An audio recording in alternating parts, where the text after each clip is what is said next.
Now, let me ask you a kind of a random question. Well, it'll seem like a random question.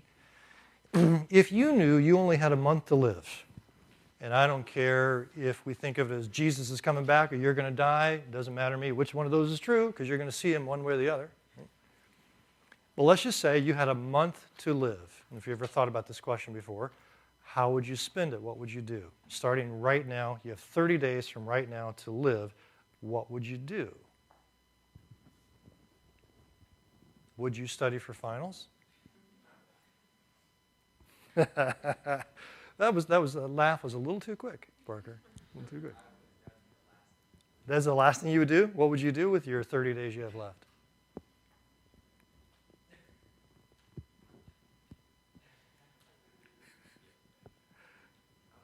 You don't know? Anybody got an idea? Denise, what would you do?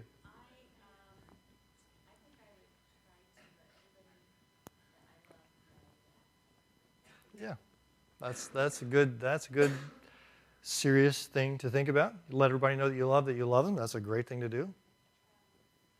And what? You would travel. Where would you travel to? Europe. What part of Europe? All of Europe. 30-day trip. Have you ever been over there? It's a lot of fun. Yeah. Anybody else? What would you do? Yeah. Yes. Something dangerous because you couldn't die for 30 days. You could get married. Think about it. All right, you can think from the sublime to the ridiculous, I suppose, in this whole discussion. But the point is, if you really thought things were going to end, you would probably do some things differently, right? I would like to say I'd do everything the same, but I wouldn't. I wouldn't save my money for retirement anymore, right? I would do some things differently. So if you can kind of put yourself in that situation, you can understand a little bit where we are here in Romans chapter 13. As I said to you about in the question, when you and I read this passage, we think, oh yeah, the government, we obey the government, our nation is founded on Christian principles, blah, blah, blah, blah, blah. But in what way would this have absolutely rocked their world? I don't know if you can understand what I'm getting at or not. What way would this have rocked their world to hear, for these people to hear, obey the secular government? Does that make any sense, Seth? It was yeah, exactly. It was a Gentile government for one thing, right? This is the very first time, and so that's kind of a hard thing to hear, isn't it? I mean, you're kind of hoping that Jesus is going to come back. Do we really obey the Gentile government? And so think of it through this lens just a little bit, okay? Think about where they are. Because we've just read here in Romans 11, God is going to turn Israel to himself again sometime, right? That whole discussion about when they accept and all of Israel is going to be saved and God's going to bless the entire world through them. So okay, how soon is that going to happen? Right? I mean, just take yourself back, a few years before. Lord, will you at this time restore the kingdom to Israel? So if it is going to happen, if it happens next month, how should we live? Right? And more importantly, do the Jews or even Christian Gentiles have any right to be just a little bit boastful since the prospect of Jerusalem becoming the capital of the world could be just around the corner? Can we afford to snub these lame duck Romans? Right? Now, when I say lame duck, I'm not just trying to diminish them or call them lame. You know what lame duck means in political terms. After a new president's been elected and the other president has to finish out his term, he or Congress, they're like lame ducks because they're there, but nobody pays too much attention to them because they're not going to have power very long. So would it be easy to think of the Roman government like a lame duck government? Do we really need to listen to them, or can we snub them because pretty soon they're going to be answering to us? Something like that. So in the meantime, how should citizens of this new era of quasi-messianic times be loyal to Israel's government or secular governments or to something else? These are the kind of questions we have. Or what does a New Testament non-theocratic ethic of governmental support look like? Now, you know what I mean when I say non-theocratic? A theocracy is where God is in control. Theocracy is Israel, right? It's where God is the king and the government and everything put together. And now all of a sudden we are not there. We're not in Kansas anymore. We're not in Jerusalem anymore. So what's that going to look like? And part of the issue that we're having is because of this whole thing, right? We're in this quasi already not yet state. We don't know exactly who our loyalties belong to or how long they're going to belong to them. And so Paul kind of puts an answer to it all and says, okay, I'll tell you what. You know what? You really do need to follow the government of Rome. I don't know when Jesus is coming back, but I'm telling you, for right now, follow the government of Rome. So this is a whole different situation than they ever have seen before because, as they say up here, we're not in Kansas or Jerusalem anymore. This is the way it used to be. We used to have theocratic rules where God was in charge for God's nation. Passover, Pentecost, vows, and temple. And here's the weird thing, as we've seen Paul in these books so far, he's still doing that, right? I mean, he is making tracks in order to get back to Jerusalem to celebrate Passover, even as he's writing this letter. He's going to fire this letter off through Phoebe to Corinth, and then he's going to head back as fast as he can because he wants to go to the temple and to celebrate Passover and to finish a Nazirite vow. So he's still kind of living with some loyalty to this. Tithes, which would go to the king and the priest, temple, even as Jesus paid the temple tax in his day. There were more moral and spiritual guidelines and sacrificial guidelines involving sheep and goats. Right? So contrast it now in the New Testament, which includes Gentiles from everywhere, and all of a sudden we have these mixed rules. Some from Caesar and some from God for his people, the church. So this is a very different situation than we've ever had before. I mean, you and I have had 2,000 years to get used to it, but for them it's really new, right? Taxes which go to the emperor and voluntary giving to the church. Moral and spiritual guidelines are virtually the same. And now we have sacrificial guidelines, but it involves people living sacrifices. But weirdly, Paul is living in kind of two worlds here, right? He's going back and actually doing some animals there in Acts 21 and talking about living his life for Jesus too. So as you take a look at this, the way the whole thing is expanding, I've written out this paragraph, and I feel like I did this in Galatians too. I don't know if this sounds repetitive to you, but let me write it again. As sure as I am about Jewish people keeping the law in the book of Acts, Acts 21, as we've talked, by the time Romans comes along, it's becoming increasingly clear that unless Jesus comes back very, very soon, the Old Testament law, which is a constitution for just one nation, does not speak in relevant ways as a guide for the growing international body of believers. Have we talked about that before? Yes? No? It was like 6 weeks ago. We would never remember anyway, would we? It has become an old wineskin whose usefulness is declining rapidly, right? So even though I don't think Hebrews has come yet, you've got this weird tension of these theocratic wineskins don't fit the new situation here. So what used to fit over here on the left-hand side for one nation, a theocracy, no longer fits over here on the right side, many nations, democracies. Now I know that Rome is not a democracy, but I wanted you to see the difference between theo and demo, okay, between God and man. Right? In some sense, man is ruling over here in this right-hand side in terms of government and politics sort of thing. So we've got this Old Testament, Jewish-dominated Old Testament, and now in the New Testament we're trying to be inclusive here. And chapter 13 simply comes along and says, you know what, it's okay to be over here. You do need to obey your government. Jesus is coming back, but he's not coming back right now. And so in the meantime, it's okay for you, both Jewish people living in Rome and Gentiles there, to give full allegiance and to be good citizens of this government. Okay? Yeah. Questions about the overview, the big idea here? Are you good with this, or do we need to talk through it? Cassie, are you happy? You sure? Yep. Okay. That was a good answer. That was a good, strong answer. Parker, did you hear that? Okay. Let every person be subject to the governing authorities. No authority except by God's appointment, and the authorities that exist have been instituted by God. Now, you sometimes hear that Paul said this about Nero. And that's kind of true, but not exactly true. Because when Nero first started to rule Rome, he wasn't such a bad guy. He wasn't a nutcase. He didn't go nutty until around 64. Daniel? Yeah, could you speak briefly to the Jewish revolt that took place shortly after this when Romans destroyed the temple? Like, was that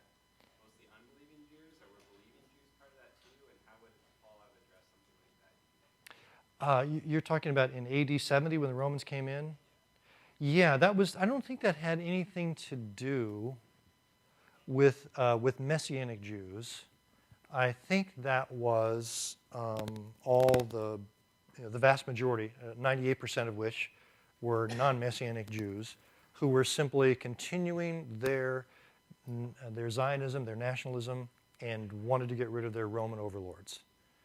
Basically a zealot response. So they rebelled, came in and said, "Are you serious?" You know, took them 3 years to do it, but they did it. Right? Is that what you want me to say, or? So, if you were a believing Jew in that time, would you side with the rebels or the Romans? Like, how would you decide what to do? Oh, that's a really good question. That's so good, I'm not going to answer it. I'll make everybody else answer it. Ask it again. They weren't, I don't know if they were listening or not. So, It's hot in here. you're a Messianic Jew, say in Jerusalem, the unbelieving Jews have taken over and kicked out the Romans temporarily. Do you give allegiance to that new rebellion or to the Romans? Okay, you guys heard it. Who are you going to side with? Steve? You going to side with your Jewish brothers in Jerusalem and kick out the Romans, or are you going to side with the Romans?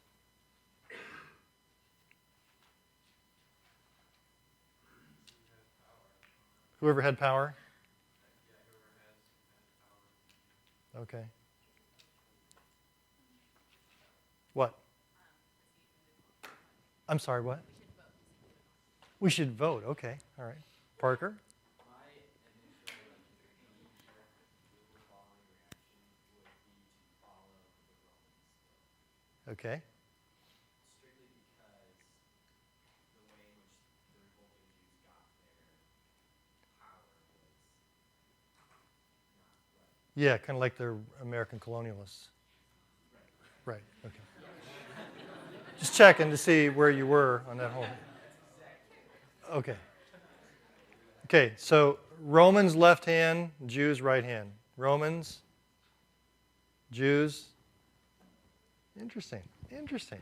Okay. All right. People who voted for the Jews, why would you vote for the Jews? Parker already described the Romans.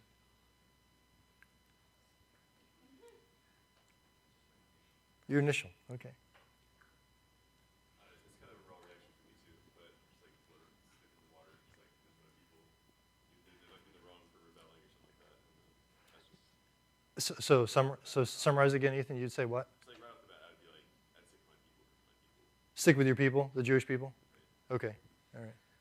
Steve. The reason that I said is I feel like it can be easy for us to say now, oh, I would side with the Romans, that's what I'm supposed to do, but in the moment of that, like, I feel like it would be very, very difficult for a faithful Jew to side with the oppressive Roman versus the Roman people. You know, in the same way like the American colonials, you know. Mm-hmm. What should we do when it comes to Romans 13 kind of wasn't really the thought. It was, hey, this is our chance, this is our time, this is what we're Yeah. supposed to do. Yeah. Yeah, interesting.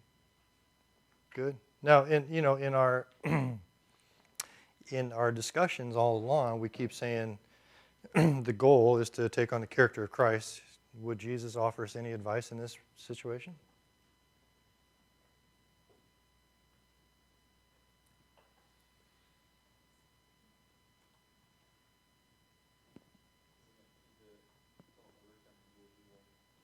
I'm sorry, I couldn't hear you. Might be like the don't overcome the people. For me, it gives me living the way he's talking about Romans 12. It should require a apparently evil like rebellion. Maybe, although I should go back to that in Romans 12 and say that's the ethic for Christians dealing with individuals and with people. I don't know that is the way governments are supposed to work, right? Because governments here do bear the sword for a reason, and they do have military might for a reason.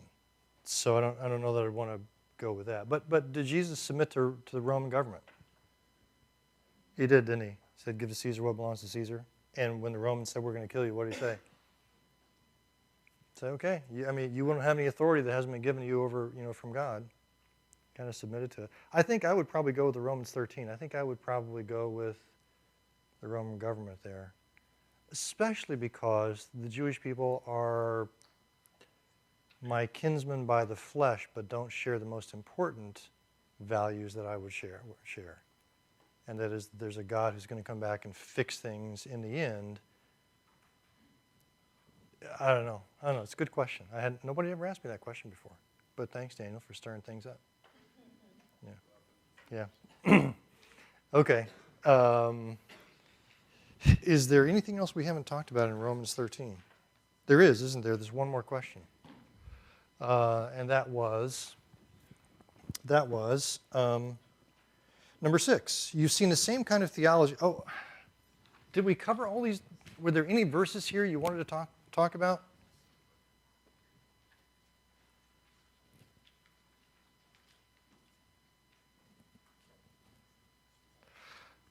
I guess before we get to question number 6, which deals with 9 through 11, I should ask you about 7 and 8.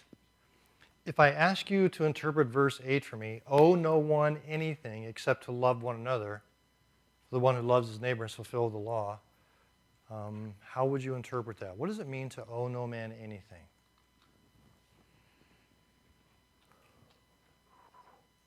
Does that have anything to say about student loans?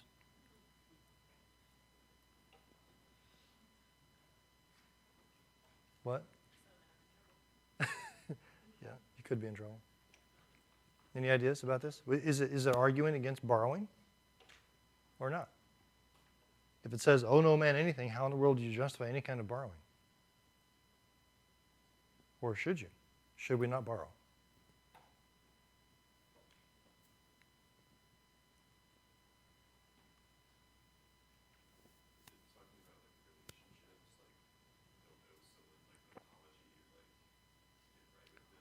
Well, I think that's a good application of it, Ethan. I don't think you should leave an apology outstanding. You should pay them up. But the context of verse 7 is taxes to whom taxes are due, revenue to whom revenue is due, right? And it includes respect to whom respect is due and honor to whom honor.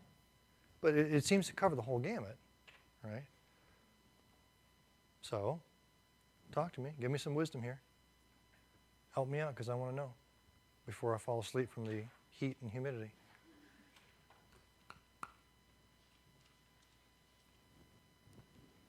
You stretching or are you thinking about answering? Okay. Seth? Would it be fair to say that it's talking about not withholding things from other people? Like it says in verse 7, honor to whom honor is due and respect to whom respect is due. Mm-hmm. So?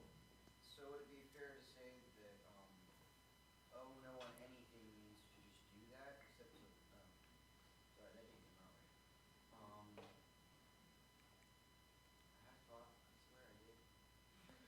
No, it's late in the semester. It's surprised you have a thought at all. Parker, you want to help me out? Yeah, when you owe someone something, Yes. they have leverage over you, Yeah? and thus your testimony or your reliability is kind of thwarted. So maybe this is talking about that, like honor to whom honor is due. So if you don't owe anyone anything, then you can live peaceably with all, as talked about. Mm-hmm. Mm-hmm. So maybe that's what it's talking about. Okay, so do you have any college loans? As of right now, Oh, that's good. That's good. Bree, do you? Yeah. Yeah. Maybe you should help her pay hers off. Steve, you going to say something? You don't have to because Ryan wants to. I'm picking up on, I'm wondering how much of this is going to be tied to kind of the next question of reflecting back on Galatians, the idea that the one who loves his neighbor has fulfilled the law. Mm-hmm. I'm not entirely sure how to phrase what I'm thinking. Kind of the idea that, like where is the main focus of what our relationships are with people? Like if our desire is to love our neighbor and to genuinely love them, then we'll give what's due as mentioned in verse 7. But that feels more like an answer to the next question than that. Okay. Okay, Ryan? So, beginning part of verse 7 says, pay everyone what is owed. Yes. So, clearly and then it says, owe no one anything. It seems like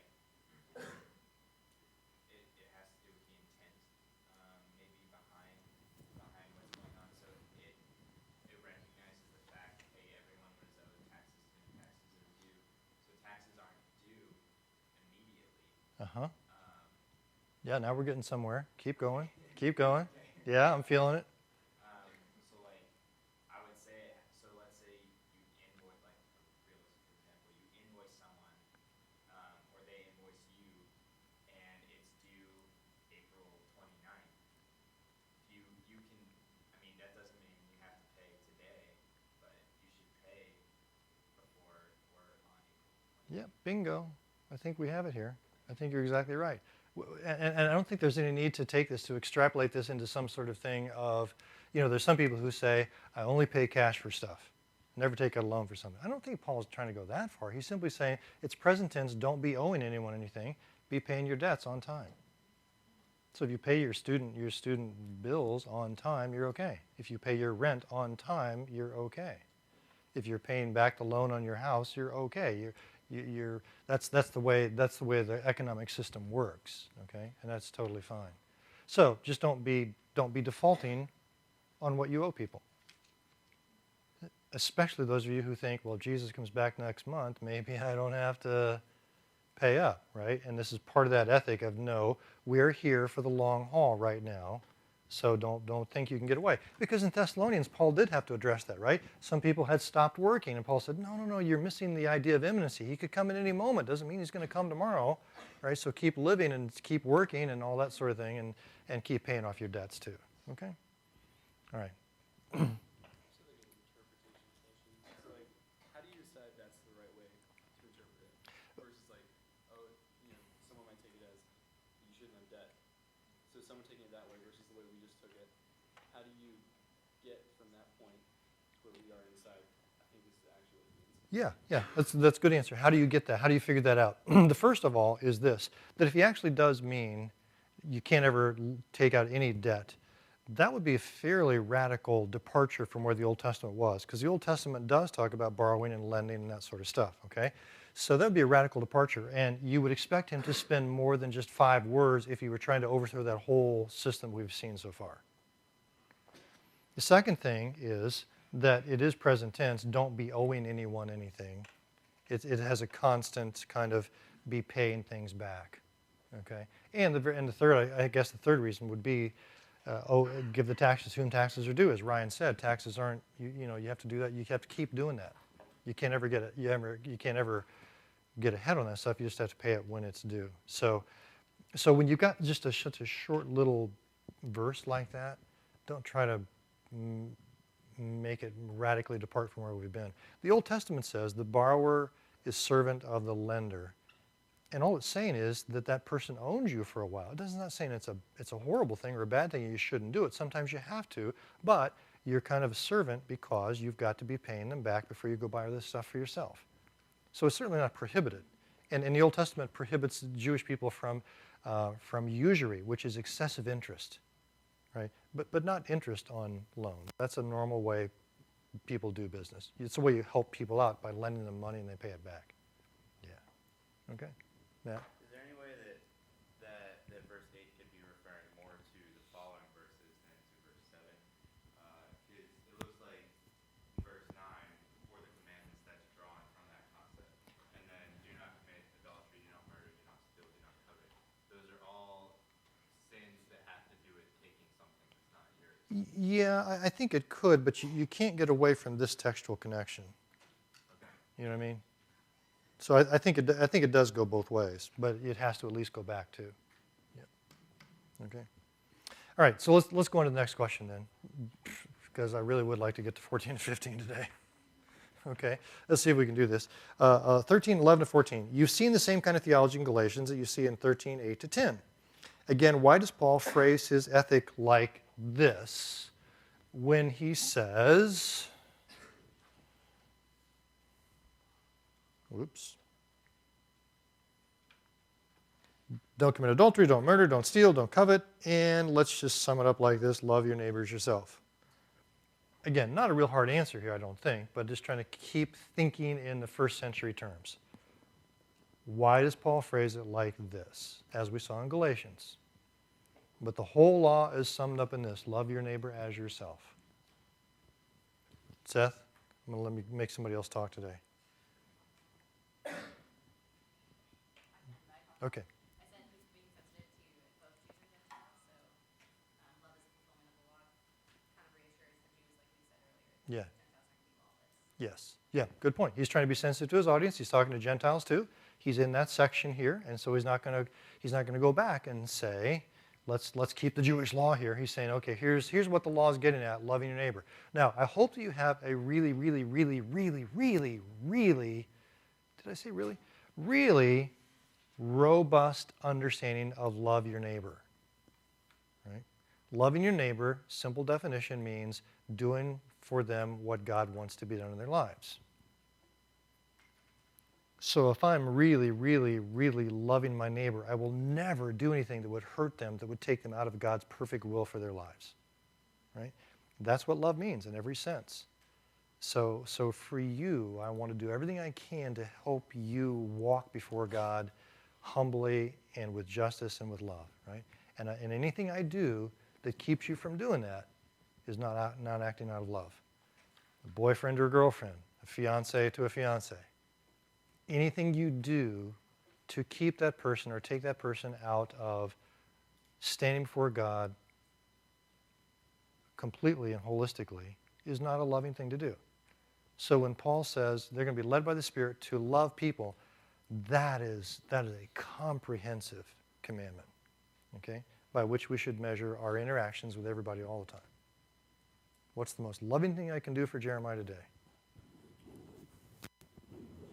Well, whatever it is, I need to be doing it for him.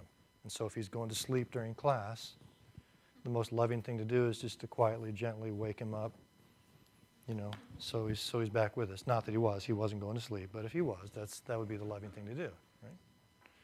All right. It's kind of fun. I don't know if I'm reading too much into this today, but as I was reading this today, this thought occurred to me. And do this because we know the time, that it is already the hour for us to awake from sleep, for our salvation is now nearer than when we became believers. The night has advanced toward dawn, the day is near, so we must lay aside the works of darkness and put on weapons of light. It almost seems to me that, remember that discussion we had about, is Jesus coming back if God's going to do what he says he's going to do in Romans chapter 11 and bring Israel back and the end times are going to occur, is that the time? And again, Acts 1, is this the time when you restore the kingdom to Israel? And Paul here in Romans 13 doesn't answer that. He doesn't say, I know what time it is. He just says, okay, you want to know what time it is eschatologically? It's this time. It's time to wake up. It is time. It's already the hour for us to be awake from sleep, for our salvation is nearer now. It's daytime. Let's act like we're children of the day and not children of the night. Let's not do deeds of darkness. Let's do deeds of light. That's what time it is. So forget about when Jesus is coming back. This is the time it is. Act like it's daytime and live that way. I kind of think that's where he's finishing up here. I see that little subtle nuance going on there, I think. Okay? All right, you guys good? I think you guys would do whatever I want to do today because it's so hot in here. Let's go on then to 14. Okay?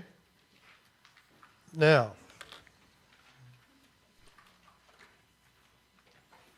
the telos of the book. What does the word telos mean, Steve? Goal. Oh, good. You could have said end, but you said goal, didn't you? Okay, that's right. The goal or the end, it actually is both. It is the end of the book, but it's also the goal of the book, okay? Notice the grammar here. He does not say don't have differing opinions. He says do not have disputes over differing opinions. That's a pretty big difference between those two. So, the very first question I think I gave to you was about the difference between 1 Corinthians 8 to 10 and Romans 14 and 15, right? Did you guys actually read 1 Corinthians? Hope so. I mean, I tried to tell you, you're going to have to read Corinthians here to figure this stuff out, okay? let me put the text of 1 Corinthians 10 up here in front of all of us. If I can. Come on.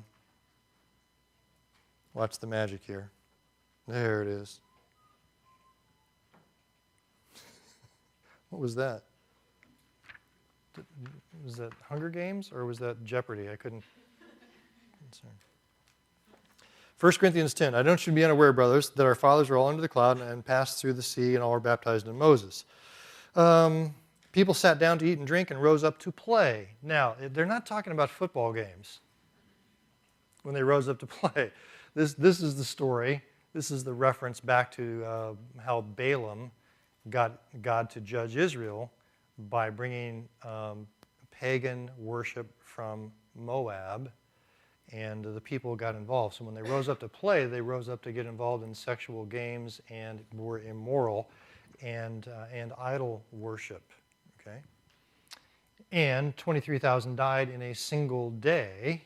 Let's not do that. Let's stay away from demons and idols, which is what leads him then down here to this.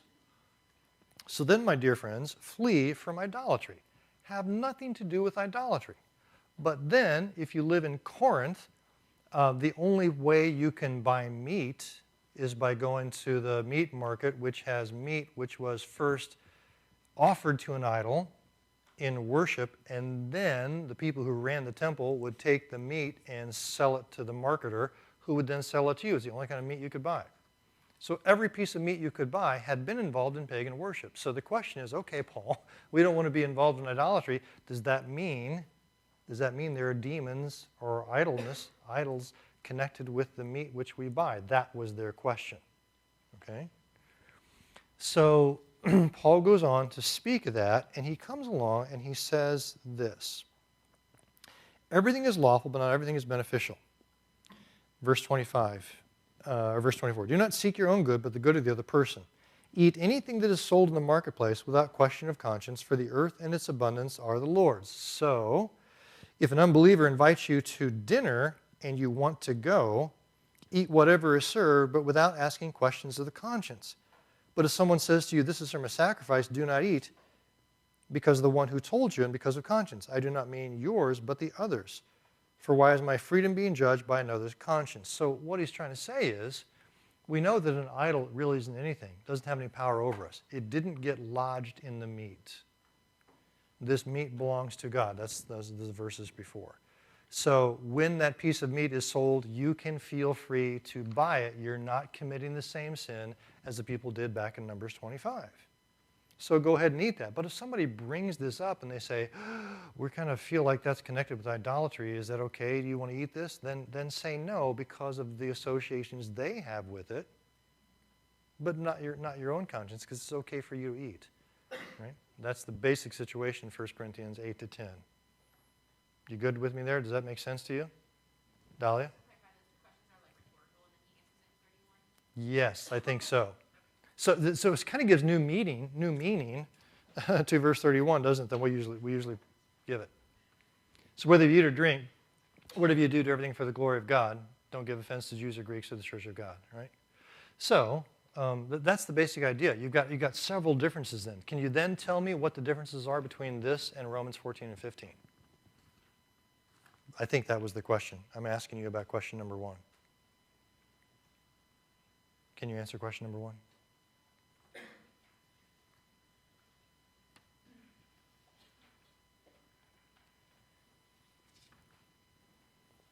Steve? First Corinthians is talking about food offered to idols. Yes. It seems like Romans is more talking about like kosher versus like non-kosher food or like types of food.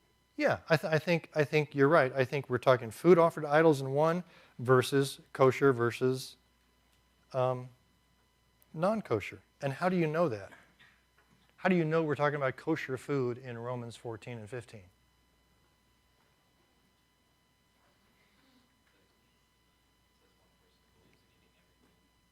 Yeah, but the weak person eats only vegetables. And then you also have connected with it worship days too, right? So it sounds like it's much more a Jewish Gentile thing.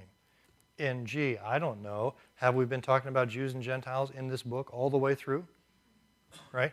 And if you want to cheat just a little bit, you can look at the context. You can always do that, right? You can always go back here to where we finish in chapter 15, right? Now may the God of endurance and comfort you give you unity with one another in accordance with Jesus Christ, so together you may with one voice, oh my goodness, look at that. You could name a choir after that, couldn't you? Glorify the God and Father of our Lord Jesus Christ, right?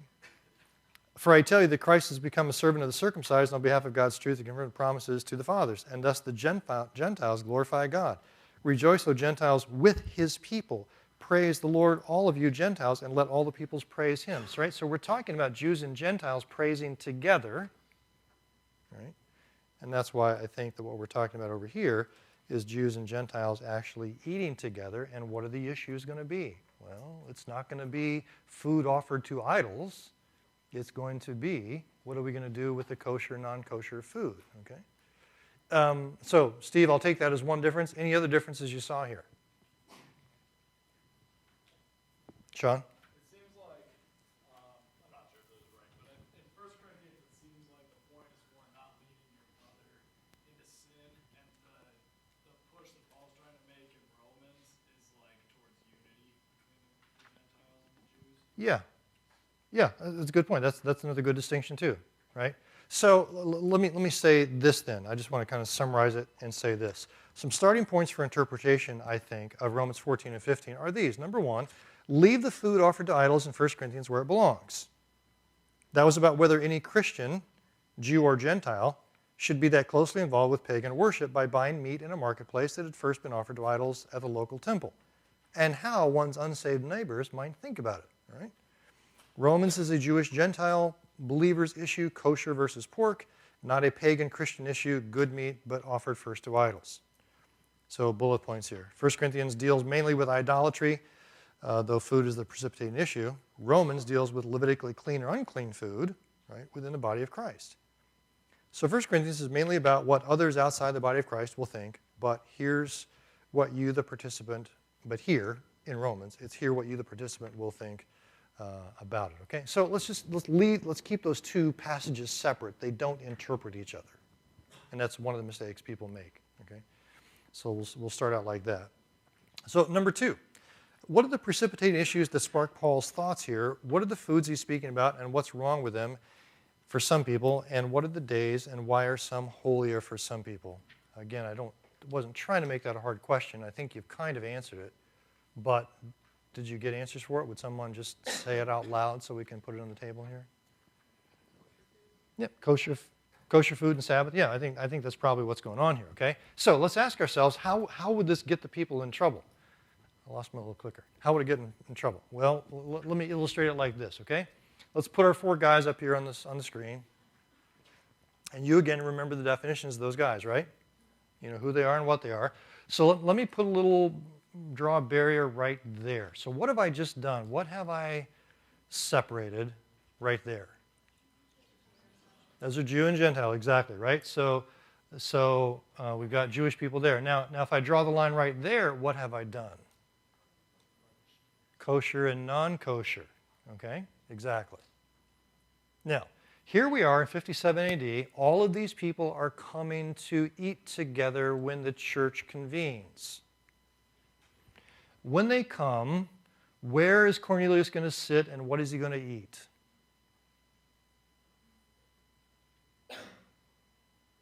He could be tempted to say, he's a kosher kind of a guy. Should he be over here with these people eating totally kosher? Should he stay there? Or should he go over there and eat with Butch? Right? You understand that question. And then Nicholas, what is Nicholas going to do at this point? Is Nicholas going to go over there, right, and go all the way over to where Butch is? Because he kind of could, couldn't he? Or could he not? Or what does Reuben, who is totally sure about what he's going to do, what does Reuben think that Cornelius should do? Right? It's not it's not just Cornelius' problem. It's Reuben's question about what he thinks Cornelius should do. Because I'll bet you Reuben has an opinion about that. Right? And in fact, what do you think Reuben thinks Butch should do? And I'm pretty sure I know what he thinks Butch should do. Butch should pull up his pants and be a nice boy. right? and well, and what does Butch think? What does Butch think Cornelius should do? And so you can see here, you got a whole big question. Now, what would the easiest thing be to do to solve the whole question? If you were in charge and you were going to make a rule that would just solve it all real easily, what would you do? What could you do? Yeah, you could just take the barrier and move it over there, couldn't you? Let's vote on this. Good idea or bad idea, solves the issue. Everybody's happy. Everybody in favor, raise your right hand. Come on, let's vote. You got to vote yes or no. Everybody in favor, raise your right hand. All opposed, left, same sign. Let's try this one more time. You have to vote. Everybody in favor of moving the barrier over, raise your right hand. Everybody not in favor of it, raise your right hand. Why? Ooh, it seems like you guys are kind of shifting towards the not doing that. Why not? Because what? It's the bacon's good? Okay, well, why else might you not want to do that? Paul got real mad about that, right? Like, is it going to be Pizza Hut all over again? Right? Isn't that what Peter did? Peter just moved it all the way over there. So if you do that, we're in incredible trouble, because you understand that might be an easy way to solve everything, but Paul says, no, don't you try to do that. That's a really bad thing to do. So I think that's where we are in this situation. So what do we got to do? Well, we've got to learn how to get along and how to eat together, even though we've got different things going on here. So let's go down.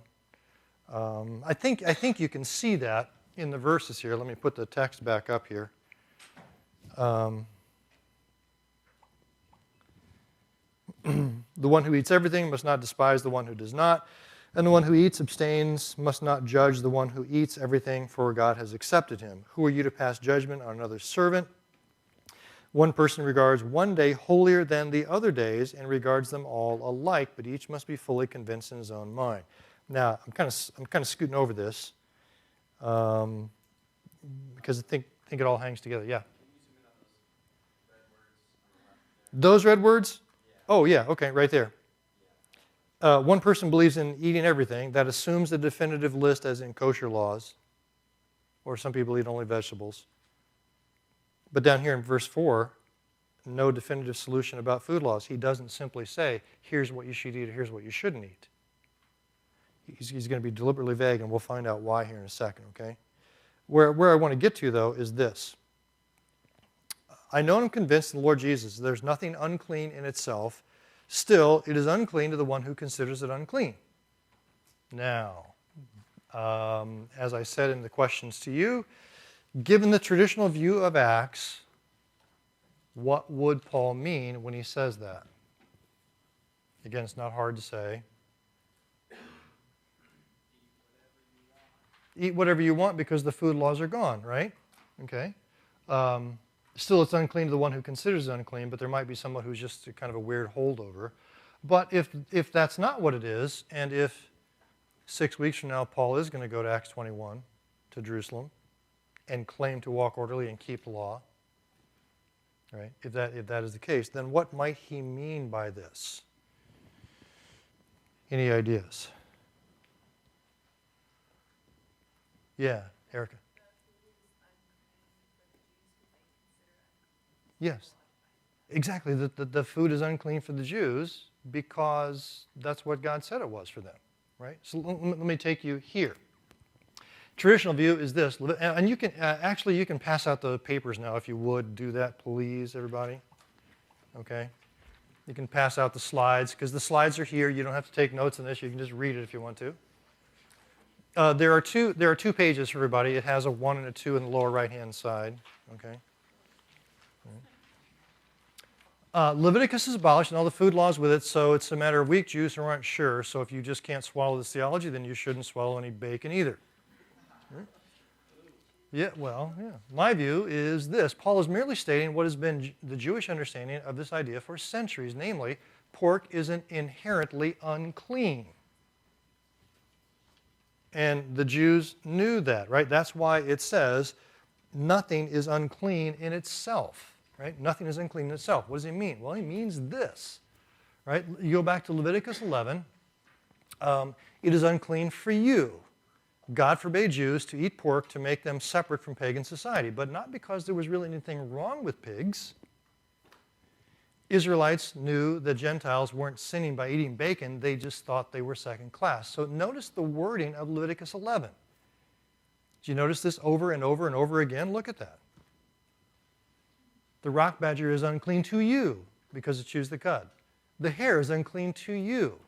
The pig is unclean to you. He doesn't say it's unclean, and the Jewish people, the rabbis, always understood it this way.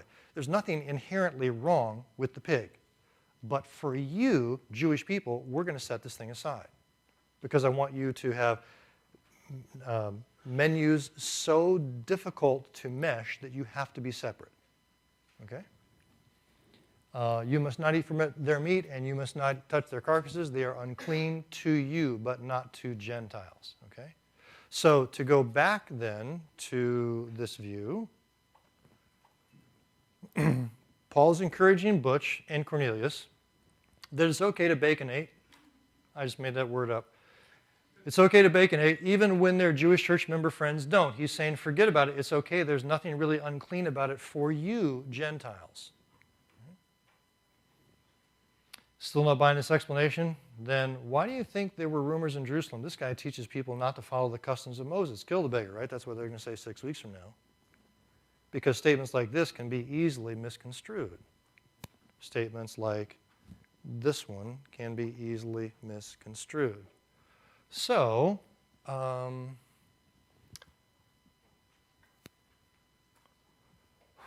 let me talk to you about. Oh man, we're almost out of time. Let's try to do this one more. The strong and the weak. That was kind of hard, wasn't it? All right. Let me just give you my sense of what this is. Paul was speaking to genuine believers. I don't think weak in the faith means they were weak in their belief about the redeeming work of Christ. They were absolutely saved and knew they were saved, okay? But in their confidence about certain disputable issues. We're in a very transitional time period, and you can see how there'd be confusion and uncertainty about Jew and Gentile stuff, especially after chapter 13. I don't think it reflects poorly on their spirituality. Don't therefore equate the weak with the young or the immature or even the strict, okay?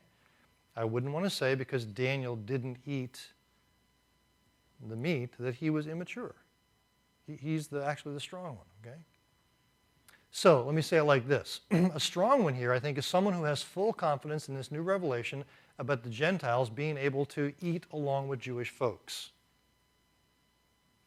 And is cool with all of it, no matter if he is Jewish or Gentile. So, Paul is a strong person.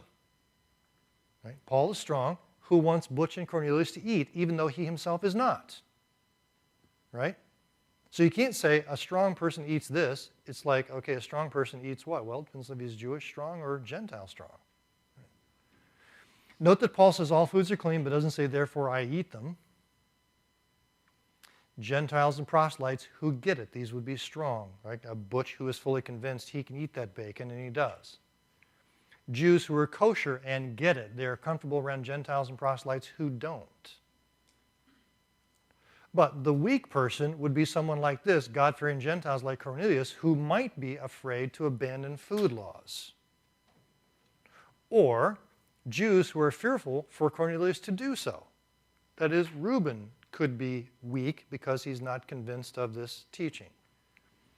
Jews who don't want other Gentiles to keep eating pork, in summary, they're weak because they just can't get on board with this new revelation and have confidence in it. All right? Now, we still have more to talk about here. And oh my goodness, I want to talk to you about this. But I don't have time to talk to you about that. So we will talk about that next Tuesday. We will finish up 14 and 15 next Tuesday. And make sure you bring your written out summaries of Romans with you, which will be then the basis, the start of the commentary, which you were going to write someday on Romans.